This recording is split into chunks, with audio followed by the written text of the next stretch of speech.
يا أيها النبي إنا أرسلناك شاهدا ومبشرا ونذيرا وداعيا إلى الله بإذنه وسراجا منيرا وبشر المؤمنين بأن لهم من الله فضلا كبيرا.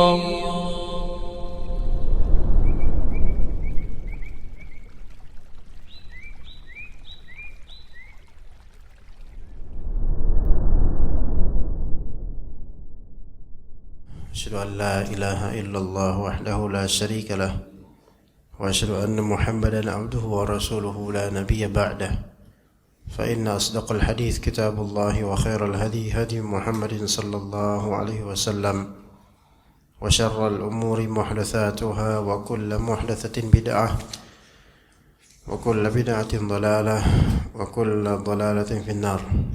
أما بعد. Bab ke-15 dari kitab Tauhid di halaman 53. Bab ke-15 tentang tiada seorang pun yang berhak disembah selain Allah. Jadi ini aslinya adalah bab firman Allah Azza wa Jalla, ayusyrikuna ma la yakhluqu syai'an wa hum yukhlaqun. Itu sebenarnya nama babnya. Ya, di surat Al-A'raf ayat 191. Allah Ta'ala berfirman, ayusyrikuna ma la yakhluqu syai'an wa hum yukhlaqun. Apakah mereka mempersekutukan Allah dengan ma la yakhluqu syai'an, apa yang tidak dapat menciptakan sesuatu pun. Di sini diterjemahkan berhala-berhala karena konteksnya ketika itu adalah orang-orang pemuja berhala. Sebenarnya lebih umum daripada patung-patung. Berhala ini lebih umum daripada patung.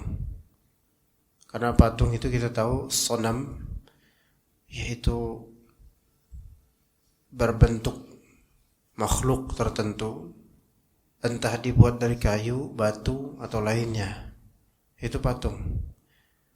Dan berhala maknanya sesembahan, baik itu bentuknya patung ataupun lainnya. Termasuk juga jin.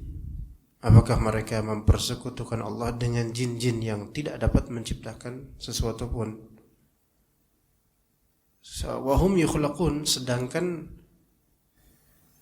sekutu itu, yaitu entah itu patung, jin, jimat dan semisalnya, itu sendiri yukhlaqun, buatan atau diciptakan. Jadi gimana kok seseorang tuh nyembah makhluk, padahal makhluk itu ya makhluk diciptakan. Makhluk itu nggak bisa menciptakan, ngapain disembah? Nah, itu maknanya. Ya, memang di sini konteksnya berhala-berhala. Tapi bisa lebih umum. Ya, bisa lebih umum daripada patung. Termasuk jin.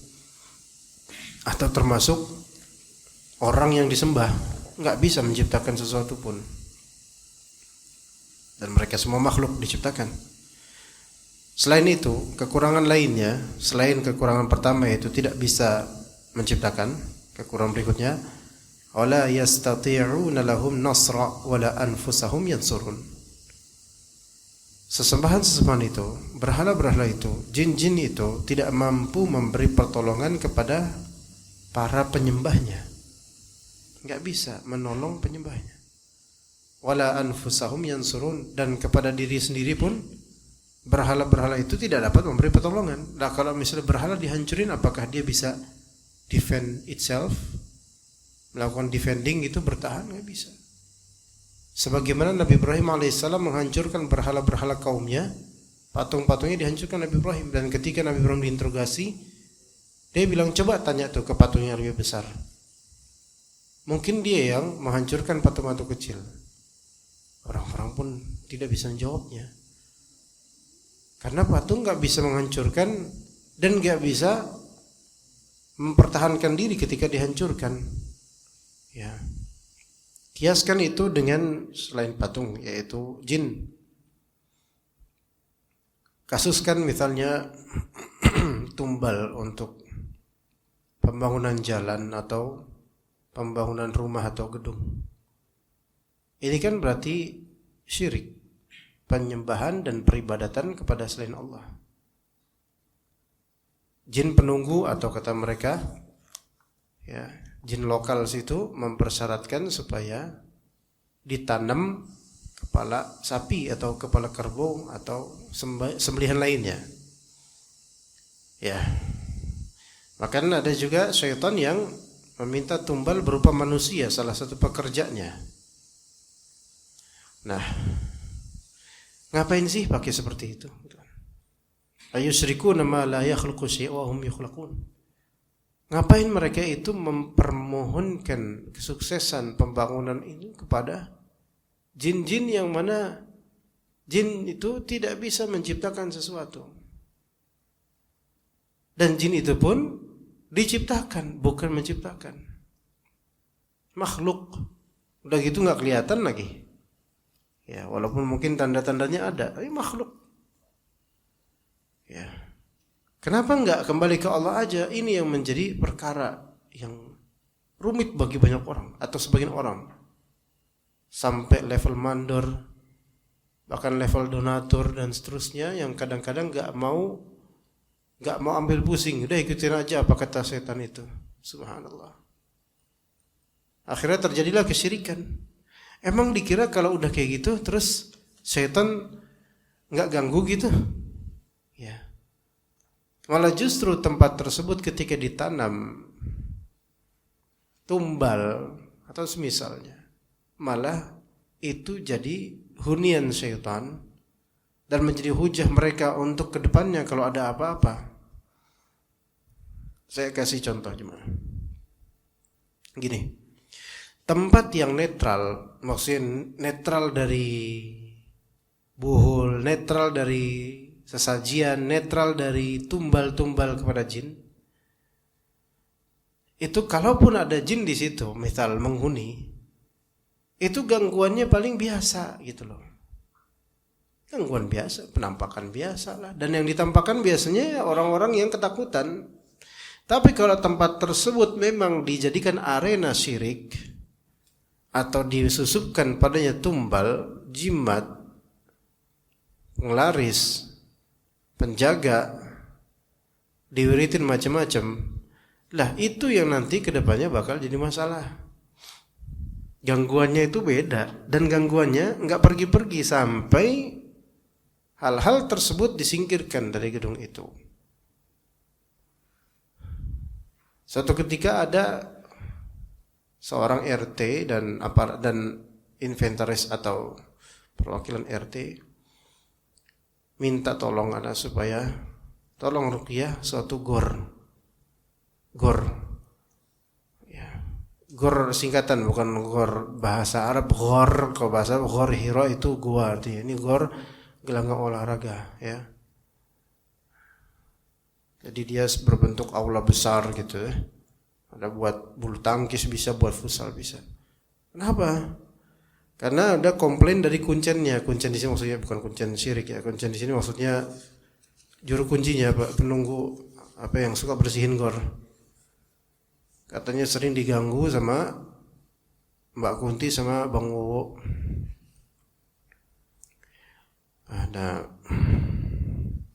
Itu dekat rumah sih sebenarnya, dekat kediaman anak. Dekat berapa meter doang. Jarak dari sini ke tempat wudhu lah dekat. Dan anak sering di situ, lewat situ malam-malam, nggak ada apa-apaan. Emang itu dekat pohon, dekat kali dan sampingnya tebing, itu pohon-pohon liar gitu kan, gede. Ada bambunya juga dan gor itu dulunya pohon bambu. Nah jadi juru kunci ini yang suka bersihin, kadang-kadang bersihin malam setelah orang penyewa selesai dia bersihin. Kadang-kadang ditampakkan genderuwo gede atau ketawanya kuntilanak itu. Alhamdulillah Anda belum pernah kedapatan itu di situ. Ya.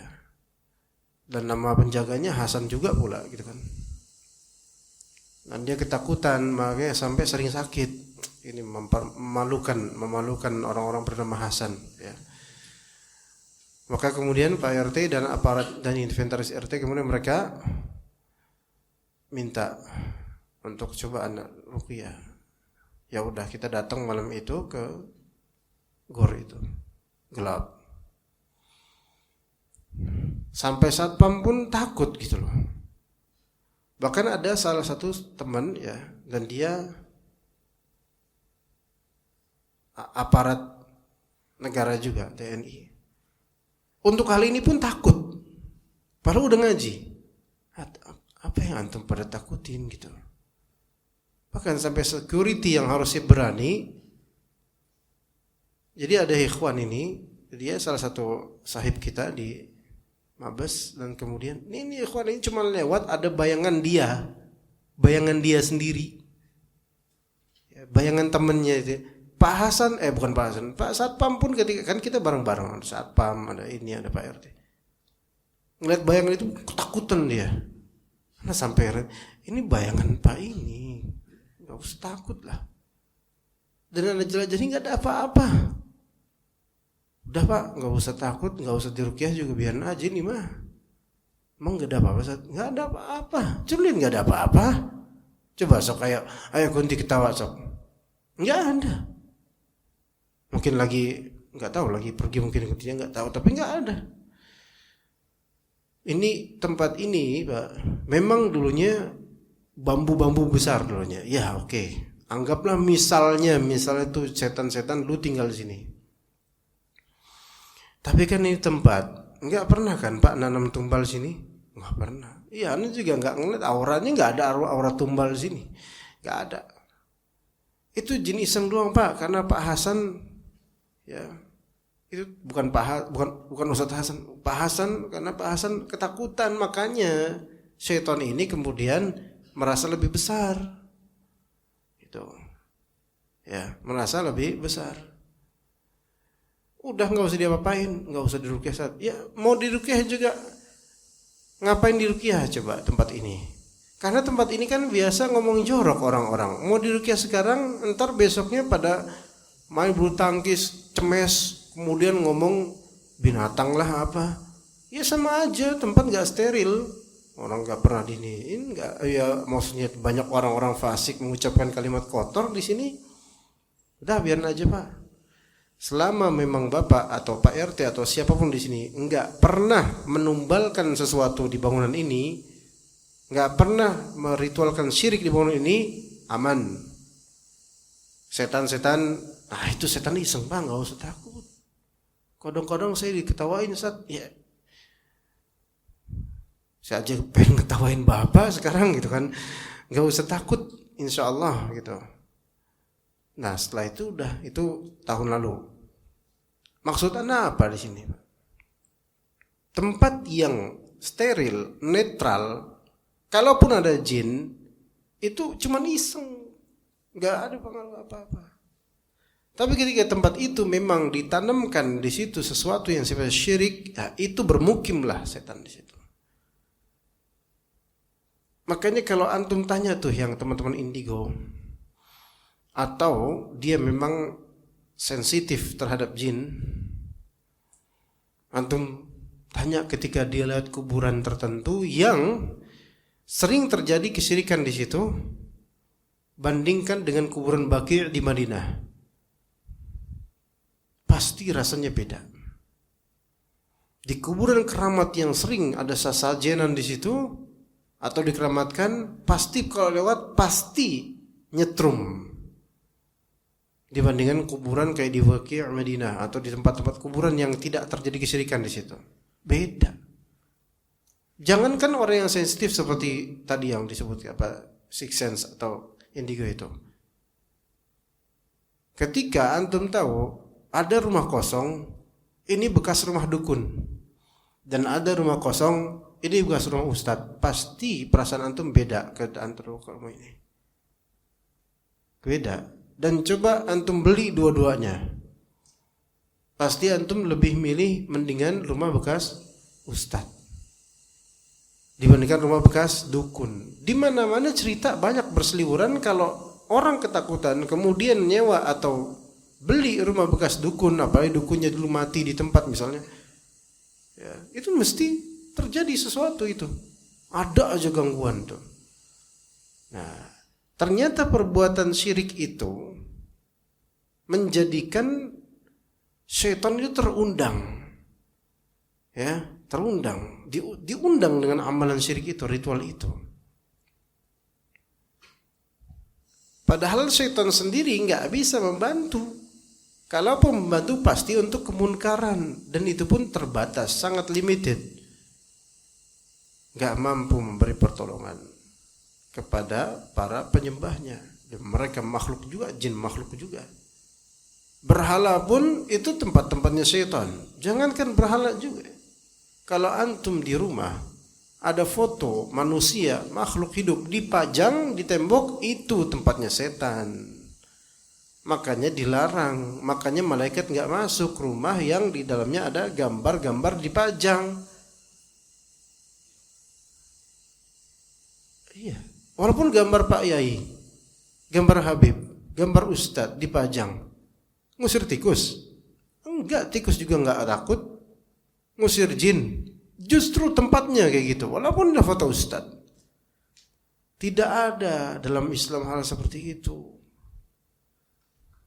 Dan itu kebid'ahan semua, itu khurafat.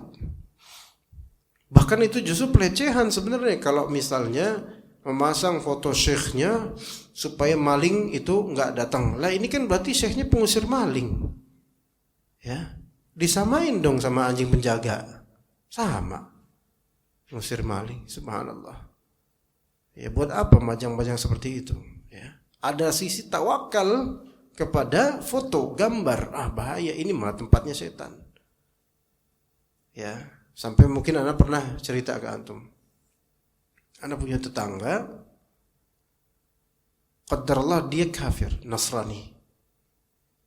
Cuman ada semacam di dalamnya ada simbol salib gitu di dalam rumah, tapi di luar rumah ada semacam gambar di pintunya, cuman pohon apa mereka tuh, pohon Natal gitu ya, cemara gitu ya, dah gitu dong, menunjukkan mereka tuh kafir gitu, Nasrani gitu. Oke, itu urusan mereka. Sampingnya kemudian ada tetangga baru datang maksudnya baru ngontrak. Subhanallah, 10 foto para kiai itu dipajang di depan rumah. Ya salam. Kalau orang Nasrani, foto-foto sesembahan mereka itu dipajang di gereja atau dalam rumah. Lah ini udah muslim. Kemudian foto para mayit, yaitu orang-orang yang sudah mati, ditaruh, dipajang depan rumah. Ini sebenarnya yang mana yang musyrik, yang mana yang muslim, kok kayak gini? Kontras. Malu Anda jadinya sebagai seorang muslim, kok kayak gini? Gak ada contohnya dalam Islam. Justru koleksi gambar-gambar dan bentuk-bentuk makhluk seperti itu di depan rumah, itu kan ciri khas orang-orang musyrik. Ya. Begitu jemaah sekalian. Loh, apa kaitan dengan syirik? Kaitannya ada tanpa disadari. Hati tertambat pada gambar-gambar ini. Ayusyrikuna ma la yakhluqu syai'an wa hum yukhlaqun. Apakah mereka menyekutukan Allah dalam urusan tawakal kepada pihak yang enggak bisa menciptakan apapun, bahkan sedangkan mereka itu diciptakan. Udah gitu wafat lagi udah, gitu kan? Enggak bisa ngapa-ngapain. Nanti akan ada ayat di surat Fatir yang menunjukkan mayit itu enggak bisa dengar doa khalas. Wala yastati'una lahum nasra wala anfusahum yansurun. Baik.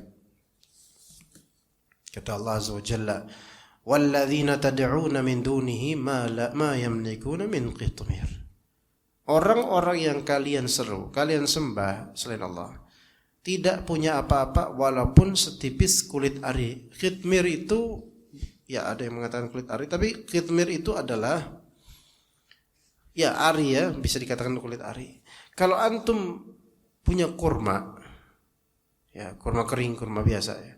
Kemudian antum kopek itu kurma, antum makan atau, nah antum kan melihat ada selaput di bijinya. Biji kurma itu ada selaputnya itu. Selaput itu namanya khitmir, gitu loh. Selaput itu namanya khitmir.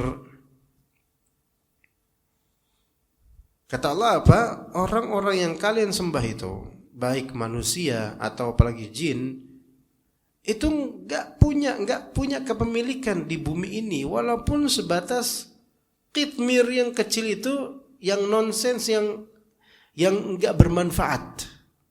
Itu pun sekecil itu enggak dipunyai oleh makhluk. Maksudnya semua milik Allah Azza wa Jalla. Ya, gitu. Khitmir ya. Khitmir. Dan kadang-kadang kalau antum ngelihat raja atau wafak atau hizib, baik buat kekayaan atau apa, kadang-kadang antum akan lihat ada tulisan khitmir. Ya. Khitmir. Dan ini enggak tahu apakah ini khitmir yang sesuai dengan ini, yaitu kulit, bukan kulit, selaput di kurma, atau khitmir ini sudah menjadi suatu nama dari salah satu setan.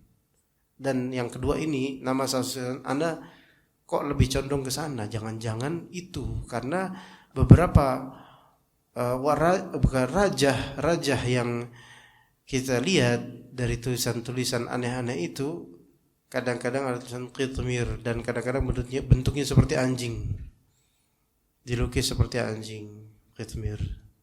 Makanya sebagian orang ada yang mempercayai khitmir itu adalah anjing yang bersama Ashabul Kahfi. Tapi yang lebih sahih khitmir itu adalah yang tadi Anda sebutkan, dari selaput kurma. Nah itu. Wallahu a'lam. Itu raja-raja kadang pakai khitmir itu ya. Jadi berhala itu, jin itu, atau makhluk manapun, sampai selaput ari, biji kurma aja, itu bukan milik mereka, itu milik Allah semua. In tad'uuhum la yasma'u du'aakum walau sami'u mastajabu lakum. Wa yawmal qiyamati yakfuruna bisyirkikum wa la yunabbi'uka mithlu khabir. Jika kalian menyeru mereka, maka mereka tidak mendengar seruanmu. Sebagian ulama menafsirkan ini ayat tentang orang-orang yang menyembah berhala atau orang menyembah mayit di kubur mereka. Yang menyembah berhala, kalau kalian minta sama berhala doa, wahai Lata walai Uzza, mereka enggak dengar suara kalian, enggak bisa, berhala enggak punya pendengaran. Walau sami'u mastajabu lakum, dan kalaupun berhala itu mendengar, enggak bisa mereka memperjuangkan permintaan kalian. Lah gimana orang diem kok anteng, enggak bisa ngapa-ngapain walaupun dengar misalnya. Itu kalau nyembahnya patung. Tapi kalau menyembah mayit di kubur, minta sama mayit di kubur, ini syirik besar. In tad'uuhum la yasma'u du'aakum. Kalau kalian minta sama mayit di kubur, mayit itu enggak dengar seruan kalian. Ya, jadi perhatikan, mayit enggak dengar. Gimana mau dengar? Udah mati. Kalaupun dia masih hidup di dalam nih, kan berapa meter? 1,5 meter atau 2 meter di bawah, ditimpun sama tanah. Antum ngomong di atas tanah, kedengeran enggak dia? Enggak, coba aja antum. Pak, coba antum. Ya, kubur dewe gitu kan. Atau punya bikin proyek self project gitu kan. Eksperimen ya. Ada loh YouTuber kayak gitu eksperimen, minta dikuburin, subhanallah la haula wala quwwata illa billah min dzalik. Sehari lah 2 hari itu di dalam tanah pakai peti enggak apa-apa, coba. Orang di atas tanah kedengeran enggak suaranya? Kalau logika Anda sih enggak kedengeran, enggak tahu, kalau antum mau nyoba fadhol. Cuman entar takutnya hasilnya adalah benar-benar enggak dengar selamanya takutnya, ya. Alhamdulillah min dzalik, ada eksperimen kayak gitu. Enggak kedengeran, itu yang hidup loh. Gimana yang mati? Oke, walau sami'u, kalaupun mayit-mayit di kubur itu mendengar, mastajabu lakum, mereka enggak bakal menjawab seruan kalian. Kalau minta dikubur, mbah kakung, mbah fulan, saya ini lagi nelangsa mbah, mbok ya tolong mbah, lancarkan rezeki saya. Syirik besar. Tapi kemudian ada suara dari kubur. Jeh nak, sing sabar ya nak. Ya, sebentar lagi pemilu kok nak, tenang. Ya salam. Ini jinnya tahu politik ternyata. Kalau misalnya ada suara kayak gitu, ini apakah suara mayit? Impossible. Nggak mungkin mayit itu sampai suaranya 2 meter dari bawah ke atas permukaan bumi, nggak mungkin keluar. Pakai speaker apa kok dia bisa keluar? Tuh logikanya. Tapi ternyata ini terjadi, Pak. Sejak zaman dahulu, sejak zaman Syekhul Islam Ibnu Taimiyah rahimahullah, beliau ceritakan di kitab Qaidah Jalilah bahwasanya ada di antara manusia yang terfitnah dengan suara-suara di kuburan. Ketika mereka minta istighatsah sama mayit, tiba-tiba datang suara dari kuburnya, subhanallah. Akhirnya mereka apa? Tertipu, dikira inilah suara mayit ini yang dari alamnya. Gitu aja kok bisa ketipu tuh ya. Apalagi ketemu Dajjal itu lebih ketipu lagi. Ya. Suara apa itu terus? Malaikat? Nggak mungkin. Itu suara jin. Ya, suara jin. Nah, maka diberi wangsit oleh jin, kamu harus sholat dan ruatan, kamu harus gini-gini kata jinnya. Akhirnya berlakulah kemudian amalan-amalan seruan jin itu. Subhanallah. Fitnah terjadi itu. Dan Anda juga pernah berdebat sedikit dengan seseorang yang dia sangat pecinta kuburan. Cinta dengan kuburan. Ya, biasanya kan kalau kita kan normalnya cinta dengan perempuan ya, ini cinta dengan kuburan, subhanallah. Kuburiyun. Bahkan ada juga istilah di tahun-tahun belakangan namanya sarkub. Sarjana kuburan, subhanallah, itu lulus langsung bangkit dari kubur kayaknya, sarjana kuburan. Ketika kita ngobrol, dia tetap ngotot, ayo kita buktikan yuk, kata dia, ayo ke kuburan kita, ke kuburan Mbah Fulan atau ke kuburan wali. Kita ngomong di situ, antum akan dengar suaranya, suara siapa? Suara mayit. Sampai segitunya tuh membela, sampai logikanya itu hilang. Subhanallah. Ya. Padahal Allah tegaskan, in tad'uhum la yasma'u du'akum. Kalau kalian menyeru mereka, mereka enggak dengar. Walau sami'u, seandainya nih ya mereka dengar, mastajabu lakum, mereka enggak bisa jawab. Enggak bisa jawab. Bagaimana kalau antum ketemu mayitnya di alam ruh, yaitu di alam mimpi? Gimana? Ayo. Apakah mungkin itu sang mayit sang almarhum? Mungkin, tapi mungkin juga bukan setan, bisa. Jadi kalau ketemu orang yang sudah wafat, ya bisa benar itu ruhnya dia bisa, mungkin karena alam mimpi itu alam ruh, ikhwan, ya. Dan bisa juga itu jin, setan. Maka apa-apa yang ada dalam mimpi, ketemu orang mayit dan seterusnya, dia statementnya begini, itu nggak bisa dijadikan pegangan bahwasanya dia sedang nikmat atau sedang diazab itu. Tapi kalau sedang nikmat, kita berharap semoga begitu. Kalau sedang diazab, dia terlihatnya, maka kita doakan yang terbaik, bukan doakan syukurin, enggak. Ya. Dan hati-hati ketika antum lagi mimpi ketemu sama mbah atau eyang yang sudah wafat, antum curhat di situ, yang kami dalam kemiskinan dan seterusnya. Eyangnya bilang apa? Kalian tenang, aku akan mengabulkan semua doa kalian. Ini jin Aladin namanya, ini nggak ada, ini setan ini. Nggak mungkin almarhum, karena dia sudah sibuk dengan urusannya, nggak bisa ngabulin apa-apa, nggak bisa diminta, nggak bisa apa. Maka jangan minta di situ. Ya, hati-hati, jangan sampai terkena talbis di mimpi itu kadang-kadang jin.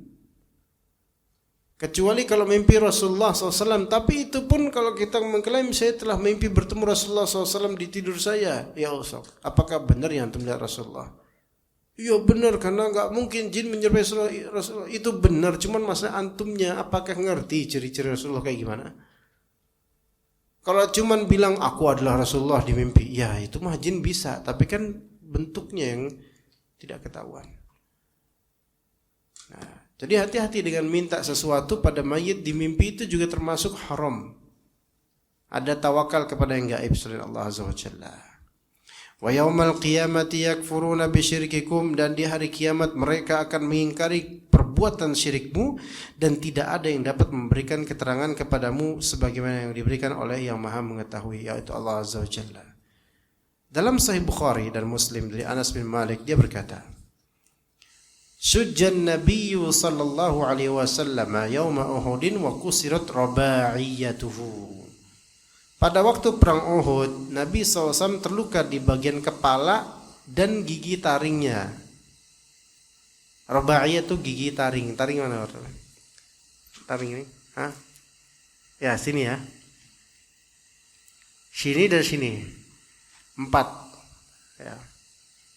Alhamdulillah Allah jadikan gigi taring kita itu enggak kayak binatang, Pak. Coba kalau gigi taring kayak binatang, taringnya apa? Panjangan dikit.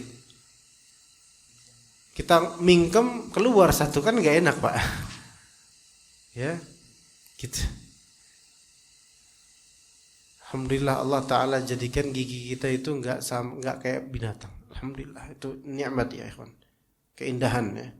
Dan raba'iyah kan arba'ah, ada 4, karena taringnya ada 4. Taring atas 2, taring bawah 2. Nah, taringnya Rasulullah SAW pecah, terluka. Maka kata Nabi SAW, kaifa yuflihu qaumun sajju nabiyahum. Bagaimana mungkin beruntung suatu kaum yang melukai nabi mereka? Maka turunlah ayat, laisa laka minal amri syai'. Tidak ada sedikit pun campur tanganmu dalam urusan mereka itu. Gini, maksudnya begini jemaah. Antum kalau dizalimin sama orang, antum enggak boleh memastikan mereka akan sengsara kemudian, gitu loh. Antum enggak tahu. Karena urusan masa depan mereka, urusan mereka. Itu urusan Allah Azza wa Jalla. Kadang ini bukan hanya kita, Nabi SAW aja sampai emosi loh. Ya bagaimana gak emosi, beliau manusia ketika perang kemudian kena senjata di bagian mulutnya dan ada bagian geraham atau bagian taring kemudian luka. Siapa yang gak kesakitan? Siapa yang gak kesel digituin? Kan itu ekstrim. Nabi lagi gitu kan. Maka kaifa yuflihu qaumun sajju nabihum. Bagaimana bisa suatu kaum akan beruntung ke depannya kalau misalnya mereka menghajar nabi mereka dengan dia bagian gigi. Maka kata Allah, laisa laka minal amri syai'. Jangan bilang begitu, kamu enggak tahu gitu maksudnya. Masa depan mereka bagaimana? Maka di dalam riwayat berikutnya nih, dalam Sahih Bukhari dari Ibnu Umar radhiyallahu anhuma, bahwa beliau mendengar Rasulullah SAW setelah terluka di bagian kepala dan gigi taringnya sewaktu perang Uhud, ia berdoa mengangkat kepalanya dari ruku' pada rakaat terakhir dalam salat subuh. Ini yang disebut qunut apa? Qunut nazilah. Ya. Baik. Qunut nazilah. Jadi karena ada perang Uhud ya. Jadi kaum muslimin sebagiannya itu ada yang dibunuh, diantaranya para hufaz Al-Quran.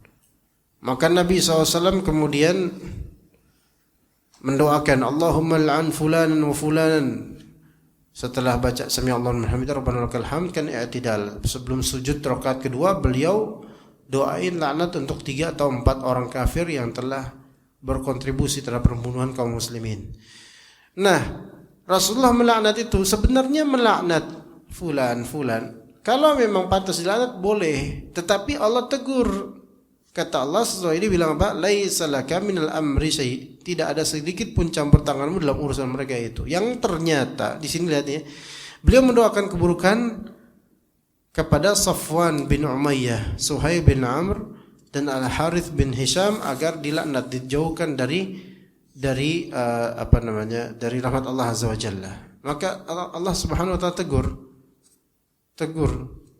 Kenapa tegur? Karena engkau wahai Muhammad SAW, engkau mendoakan laknat untuk mereka, Ya, yang mana boleh jadi kedepannya mereka ini akan dapat hidayah. Dan iya benar, ada beberapa dari itu masuk Islam.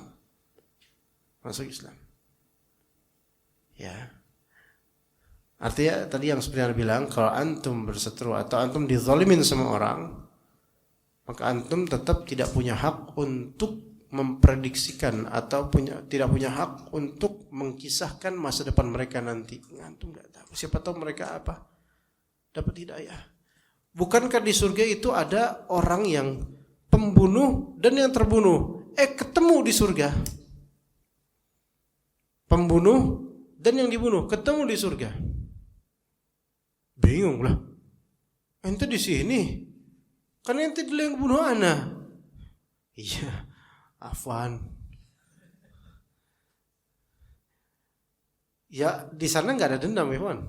Itu cuma pertanyaan keheranan aja. Antum kan yang dulu bunuh ana, bukan yang neraka aja antum. Ternyata setelah itu setelah membunuh itu dia bertaubat. Ya, yang terbunuh ya menerimalah. Enggak menggugat, ya Allah, lapor ini dia dulu yang membunuh saya. Allah enggak bakal salah dalam memasukkan orang-orang berhak masuk surga. Temu. Ya. Jadi maksudnya adalah setelah orang ini dizalimi, dibunuh, keluarganya itu enggak berhak untuk memprediksikan pembunuhnya itu masuk neraka lah apa, kita enggak tahu. Kita enggak tahu. Ya kalau mau doain silahkan karena zalim, tapi tetap kita enggak tahu nanti ke depannya gimana. Maka jangan pastikan. Dan menurut riwayat lain, beliau mendoakan semoga Safwan bin Umayyah, Suhail bin Amr dan Harith bin Hisham dijauhi dari rahmat Allah, dan kemudian kata Allah tadi, "Laisa kaminal amri syai'." Diriwayatkan pula dalam Sahih Bukhari dari Abu Hurairah, beliau berkata, ketika diturunkan kepada Rasulullah SAW ayat, "Wa anzir 'ashiratakal aqrabin," dan berilah peringatan kepada kerabat-kerabatmu yang terdekat, maka beliau berdiri dan bersabda, "Ya ma'syar Quraisy, wahai segenap penggawa Quraisy, ishtaru anfusakum, tebuslah sendiri diri kalian dari siksa Allah dengan bertauhid kepada Allah Azza wa Jalla. La ughni ankum minallahi syai'a." Sedikit pun aku tidak berguna bagi kalian di hadapan Allah. Tuh kata Nabi. Ya. Ini korelasinya sama kayak yang tadi. Kata Allah, "Laisa laka minal amri syai'." Wahai Muhammad, untuk masa depan orang itu bukan urusan engkau lagi. Ya, bukan urusanmu lagi. Artinya engkau, yaitu Muhammad SAW, adalah tuannya para nabi, manusia terbaik, makhluk terbaik. Tetapi untuk urusan takdir itu di tangan Allah, bukan di tangan beliau. Maka beliau enggak punya hak untuk berbicara masa depan orang. Begitu juga yang ini, kata Nabi SAW, "La ughni ankum minallahi syai'a." Sedikit pun aku tidak ada gunanya bagi kalian di hadapan Allah. Maka kalian tebus sendiri, urus sendiri. Maka kata para ulama, ada kalimat yang video atau klip kecil yang menohok, yaitu salah satu dari Syekh Hamzah Al-Fa'ar, yang beliau salah satu pengajar kitab di Masjid Nabawi, Masjidil Haram. Bahwasanya yaumul qiyamah mas'uliyatul insan mas'uliyah an nafsih. Tanggung jawab manusia itu ada tanggung jawab dirinya sendiri. Wa allaysa lil insani illa ma sa'a. Manusia tidak akan mendapatkan hal kecuali apa yang dia lakukan. Jadi kita tuh nanti nafsi-nafsi, teman-teman sekalian. Di akhirat nafsi-nafsi, sendiri-sendiri. Apalagi orang-orang yang jahat, orang yang zalim, makin disendirikan, ngurusnya sendiri. Pak, kalau antum ngurus sesuatu sendiri gimana rasanya coba? Urus birokrasi kemana-mana sana sini, mundar-mandir sendirian gimana? Itu baru dunia nggak enak. Nanti di akhirat segalanya kita urus sendiri-sendiri. Semua orang bisnisnya masing-masing udah terlalu sibuk dengan kekhawatiran masa depan mereka di akhirat nanti ketika di yaumul hisab. Sendiri-sendiri. Ya. Sehingga tidak ada bantuan kecuali kalau Allah izinkan adanya pemberian syafaat. Masalahnya ada enggak orang yang mau ngasih antum syafaat, itu dia. Kalau memang ada, karena antum telah berbuat baik pada di dunia, dia ngasih syafaat. Cuman Allah Ta'ala ridho enggak dengan syafaat itu. Nah, atau dengan orang yang diberi syafaat. Nah, itu dia. Nah, terus kata Nabi SAW, "Ya Abbas bin Abdul Muttalib, wahai Abbas bin Abdul Muttalib, la ughni anka minallahi syai'a. Sedikit pun aku tidak berguna bagi kalian di hadapan Allah. Ya Safiyah, ammat Rasulullah, wahai Safiyah. Safiyah itu bukan istri Rasulullah tapi pamannya Rasulullah, bibinya Rasulullah. Wahai Safiyah, bibi Rasulullah, la ughni anki minallahi syai'a. Sedikit pun aku tidak berguna bagi dirimu di hadapan Allah. Ya Fatimah binti Muhammad, wahai anakku Fatimah, salini min mali ma syi'ti. Kamu boleh minta hartaku terserah kamu berapa. Tapi la ughni anki minallahi syai'a. Sedikit pun aku tidak berguna bagi dirimu di hadapan Allah. Di akhirat nanti semua akan menjadi tanggung jawab masing-masing. Ya, tidak ringan jemaah sekalian. Makanya salat itu pikirkan tentang ridha Allah Azza wa Jalla dan juga keselamatan hari akhir. Itu yang dipikirin dalam salat. Jangan duit mulu, jangan dunia mulu. Pikirin tentang bagaimana nanti kita di hari akhir. Semua ayat Al-Quran tentang tauhid atau tentang pengingatan kepada kita tentang hari kiamat. Di hari nanti pembalasan, perhitungan amal. Maka ini berbahaya dan berat. Ya begitu. Wallahu a'lam. Bab ini menunjukkan bahwasanya antum kalau mau taqarrub berdekatan maka mendekatkan diri kepada Allah, itulah yang disyariatkan dengan amal soleh, bukan mengandalkan makhluk-makhluk yang mereka itu diciptakan dan tidak bisa menciptakan. Mereka tidak mampu berbuat kecuali yang Allah takdirkan. Walaupun makhluk itu sukses sekalipun, nggak bisa kita bertawakal padanya kecuali hal-hal yang logis dan memang cocok untuk manusia itu. Boleh misalnya kita tawakal di sini kepada kurir JNE misalnya, ya. Ini tawakal dalam artian bahasa, bukan tawakal ibadah. Ya. Antum datang ke ekspedisi, ke kantor office-nya, ke office apa namanya, ke JNE. Mbak, ini paket 1. Ya Pak, saya tahu Pak. Nah, alamatnya benar Pak. Yang menurut amalan jangan salah ketik. Ini saya titipkan kepada Mbak dan juga nanti kurir dan seterusnya. Saya serahkan kepada kalian perkara ini supaya sampai tujuan. Kira-kira Mbaknya apa? Apaan sih, alay banget kan gitu. Kalau ini kan tawakal dalam artinya menyerahkan urusan keduniaan yang dimampu manusia, nggak apa-apa, tapi jangan dengan bahasa kayak gitu. Saya serahkan paket ini kepada Mbak dan saya amanahkan kepada Mbak. Saya bertawakal dalam ini secara bahasa, silakan Pak. Ya Pak, bisa agak cepetan nggak Pak? Udah 4 juga dengar hal kayak gini gitu kan? Kalau misalnya tawakal di sini artinya ada kedekatan hati, persandaran hati yang bukan hanya urusan dunia saja, tapi di sini urusan kedekatan dan menta'zimnya, maka ini khawatirnya jadi tawakal kepada selain Allah. Seperti kalau seseorang punya kasus kesehatan yang pelik, ya, sakitnya sakit yang detail, yang pelik, rumah sakit itu bisa menolak. Maaf, kami nggak punya serumnya. Maaf, kami nggak punya ini, nggak punya itunya. Dialihkan, dirujuk ke misalnya yang terbaik, RSC. Ya.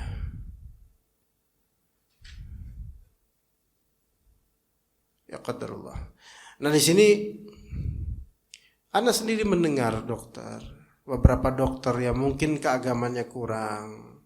Kadang-kadang ada dokter yang keagamannya bagus, ya di RCM bagus, tapi ada juga beberapa dokter yang mungkin kan bukan muslim atau bukan muslimah, atau mungkin muslim cuman mungkin agak jauh dari Allah. Kadang bilang, "Bu, tenang, tolong tenang, karena Anda itu sekarang sedang berada di rumah sakit nomor 1 di Indonesia." Itu benar, rumah sakit Indonesia. Itu benar, oke. Tapi di sini ada apa jemaah? Ada kesalahan di bagian apa? Membuat seseorang nyaman dan tawakal bukan kepada Allah, tapi karena dia tahu ini the best hospital in this country. Jadi tawakalnya kepada apa? Kepada kenyataan akan the bestnya ini. Gitu. Antum dapat kasus, ya. Kemudian bawa pengacara yang paling top, paling kondang, ya. Dengan bayaran konsultasi aja bisa 3 juta per jam misalnya. Konsultasi doang. Itu pun konsultasi nanya kabar keluarga gitu-gitu. Untuk biaya pengacara ini sekali sesi pun di pengadilan itu bisa 15 juta misal. Subhanallah. Dan gelar perkara sampai berapa lama itu. Dan yakin bahwa saya dengan pengacara yang top kayak gini nggak bakal kalah. Kalah juga. Dosa juga. Karena nggak menyerahkan perkara kepada Allah tapi kepada pengacara. Makhluk. Ini sampai di medan ini pun kesyirikan bisa terjadi. Kesyirikan bisa terjadi. Menjadikan makhluk sebagai sekutu, dia bertambat padanya kepada selain Allah Azza wa Jalla. Begitu juga dalam urusan ngantor, Pak. Apakah antum yakin selamanya antum akan kerja di office? Belum tentu. Suatu saat antum bisa pindah atau bisa tetap atau gimana, Allah lebih tahu. Kalau selama ini kita itu ngandelin perekonomian dari gaji, kemudian misal kena PHK, orang yang terbiasa tawakal dengan makhluk akan pusing dia, gimana. Banyak yang kena PHK akhirnya kemudian kerja di lembaga riba. Mereka beralasan apa? Zaman sekarang nyari yang haram aja susah, apalagi yang halal. Tuh kebalik tuh pikirannya. Nyari yang haram aja susah, apalagi yang halal. Ini kurang tawakalnya orang ini.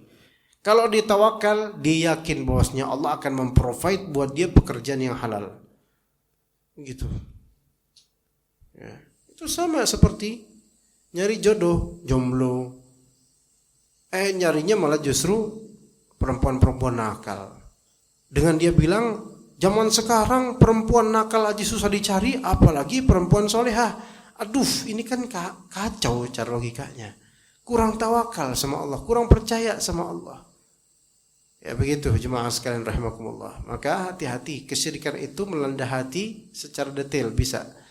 Kalau kita nggak menuntut ilmu benar-benar tentang tauhid ini, kita tanpa sadar sering berbuat syirik dalam urusan tawakal dan cinta. Maka hati-hati. Kadang-kadang Allah Ta'ala menghilangkan sesuatu dari antum untuk menguji seberapa cinta antum kepada dunia. Ketika antum kehilangan uang, seberapa galau antum? Kalau galau antum seperti melebihi galaunya orang beragama dengan kesusahan dalam beragama, berarti antum sekarang hatinya tertambat di harta atau dunia. Makanya sholatnya nggak bisa khusyuk. Karena kepikirannya dunia terus, kepikirannya audit terus, kepikirannya ini dunia. Begitu jemaah sekalian, maka bisa dilihat seberapa adanya titik-titik syirik pada diri kita, bisa dilihat di seberapa fokusnya sholat kita, lebih sering mikirin apa. Di situ coba lihatnya. Sembuhkanlah jemaah sekalian. Ya cukup itu insyaallah dari ana. Jazakumullah khair jaza. Sallallahu ala nabiyina Muhammad wa ala alihi wa sahbihi ajma'in. Subhanakallahumma bihamdika asyhadu an la ilaha illa anta astaghfiruka wa atubu ilaik. Assalamualaikum warahmatullahi wabarakatuh.